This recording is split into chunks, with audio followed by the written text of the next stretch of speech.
Halo semua sobat ikan dimanapun kalian berada, kembali lagi bersama saya Michael di Minecraft.vlog.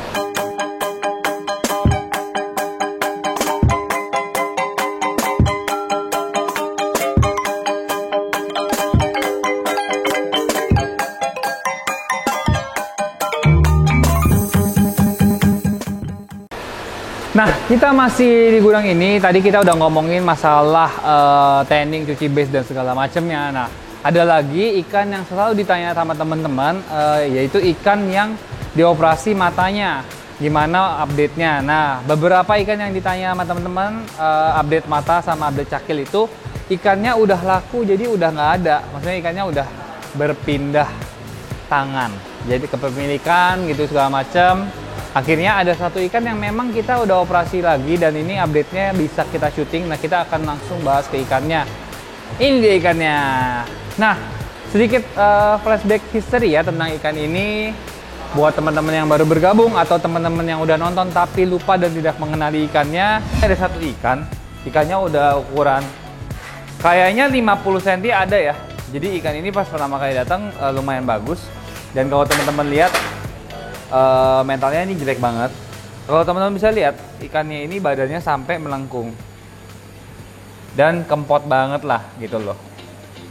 Nah, ini ada mungkin dikarenakan kendalanya mungkin makanan dia pas jatuh ke bawah dia nggak bisa lihat atau gimana, karena matanya pun DE-nya lumayan parah, cuma bertebaran gini. Tapi akhirnya super red-nya berhasil dipindahin. Ini posisi pertama kali dia dipindahin, masih mengap-mengap. Teman-teman lihat sebenarnya warnanya tuh bagus. Jadi kayaknya di sini bengkeroknya si silver itu tuh, tadi dia loncat-loncat bikin yang lain tuh panik gitu. Nah, ikan super red ini sebenarnya kalau dilihat, kalau teman-teman bisa lihat ekornya tuh lebar dan nge-close sebenarnya. Jadi kita kita berharap dia gendut secepatnya deh. Oke. Kita update. Jadi ikan ini adalah ikan yang tadinya itu tidak mau makan selama mungkin 6 bulan lebih ya. 3 bulanan. Hah? Enggak, lebih loh. Oh, lebih. Lebih. Ya pokoknya nanti teman-teman bisa cross check di video saya yang sebelumnya. Nanti kita akan kasih cuplikannya. Ikan ini nggak mau makan lama banget sampai badannya itu melengkung dan akhirnya sangat kurus sekali. Lalu kita pindahkan ikan ini ke tank predator kita. Nah, di tank predator itu dia makannya udah sangat galak sekali, bagus dan udah agak gendutan. Akhirnya kita berinisiatif untuk pindahin dia lagi. Nah, kita pindahin dia, kita tuker sama tanknya si Berang. Nah, akhirnya pas ditaruh di depan ternyata ikan ini tidak stabil sama sekali, malah lebih buruk dari sebelumnya.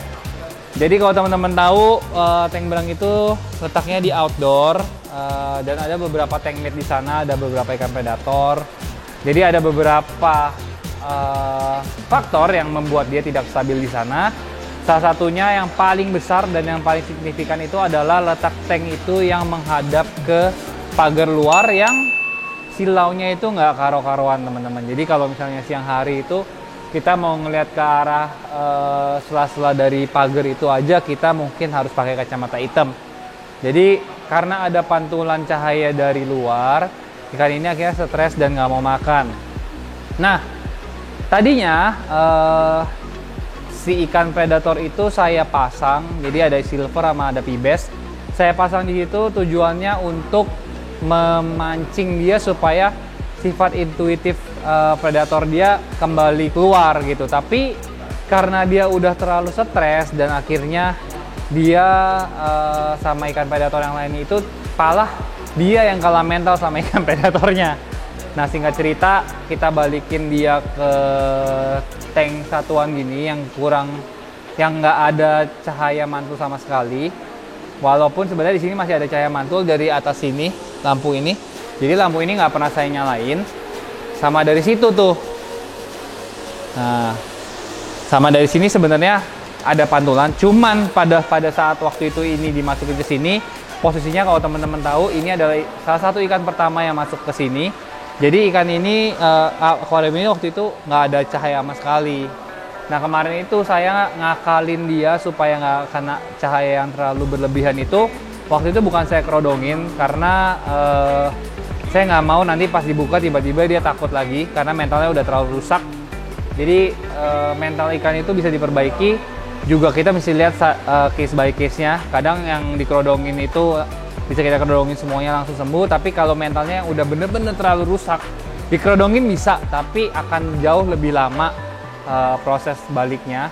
Akhirnya yang saya lakukan waktu itu saya tutupin pakai lampu tanning.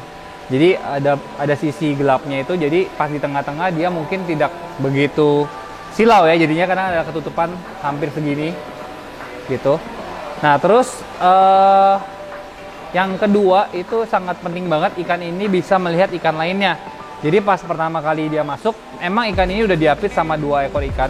Salah satunya ikan yang pertama kali masuk di sini juga yang tadi kita bahas, yang udah merah di episode sebelumnya. Dan ada ikan yang kecil. Nah jadi ikan ini kan adalah ikan yang benar-benar teritorial, dan sebenarnya kalau misalnya dia disatuinnya itu cuman beberapa ekor ikan, dia itu pasti akan berantem. Makanya kalau community tank itu selalu kita buat jumlah ikannya itu mungkin di atas 7 atau 8 gitu. Nah sehingga setelah dia bisa ngeliat sebelah kiri dan kanannya itu, pertama kali yang dia lakukan adalah dia akan mengejar ikan yang di samping-sampingnya.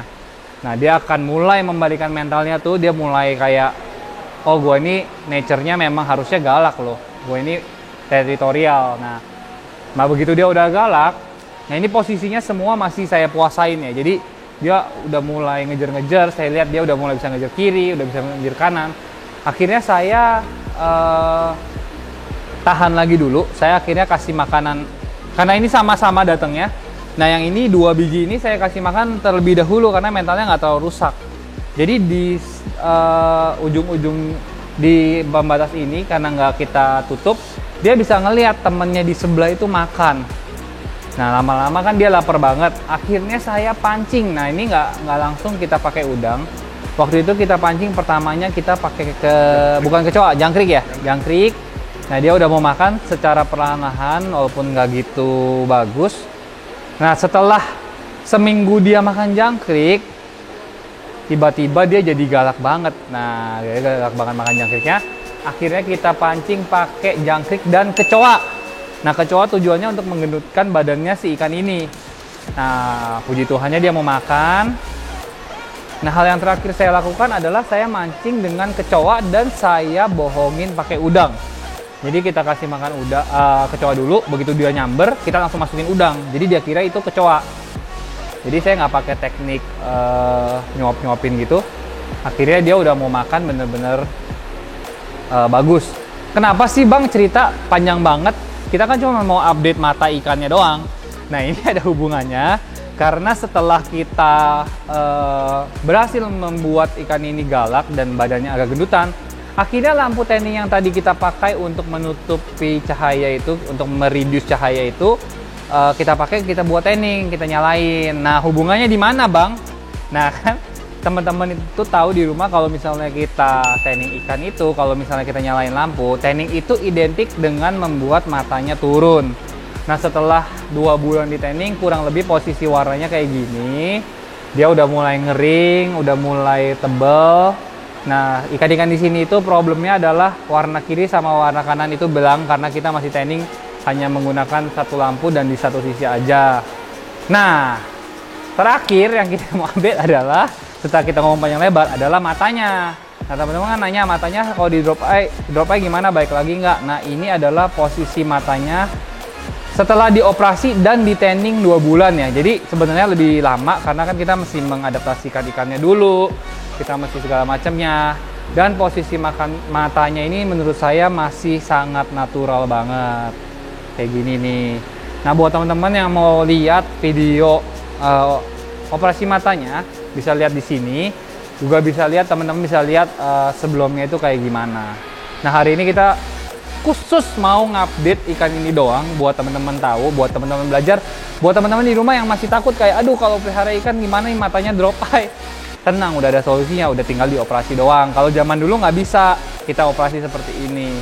Zaman dulu kita masih pakai bola pingpong supaya dia ngeliat ke atas terus segala macem, dan memang membantu tapi nggak bisa sampai bener-bener mata ikan tuh lurus begitu. Jadi sebenarnya teman-teman kalau pelihara ikan arwana itu nggak usah takut sama yang namanya mata drop eye, karena mata drop eye itu bisa disembuhkan dan cara penyembuhannya cukup lumayan gampang gitu loh.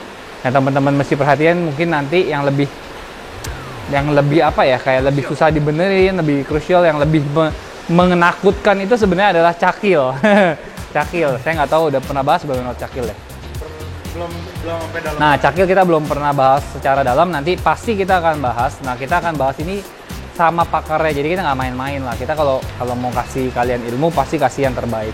Nanti yang cakil ini kita akan cari referensi ke Ronald atau mungkin ke teman-teman di rumah yang memang notabene memelihara ikan dari kecil atau memang yang sudah pernah melewati cakil beberapa kali. Jadi dia bisa kasih tahu pengalamannya mereka ke teman-teman. Gitu aja video hari ini. Jangan lupa like, comment, dan subscribe. Karena subscribe itu gratis. Terima kasih dukungannya terus. Terima kasih atas dukungannya. Dukung terus channel ini sampai ke 50.000 subscriber. Sampai jumpa di episode berikutnya. Bye.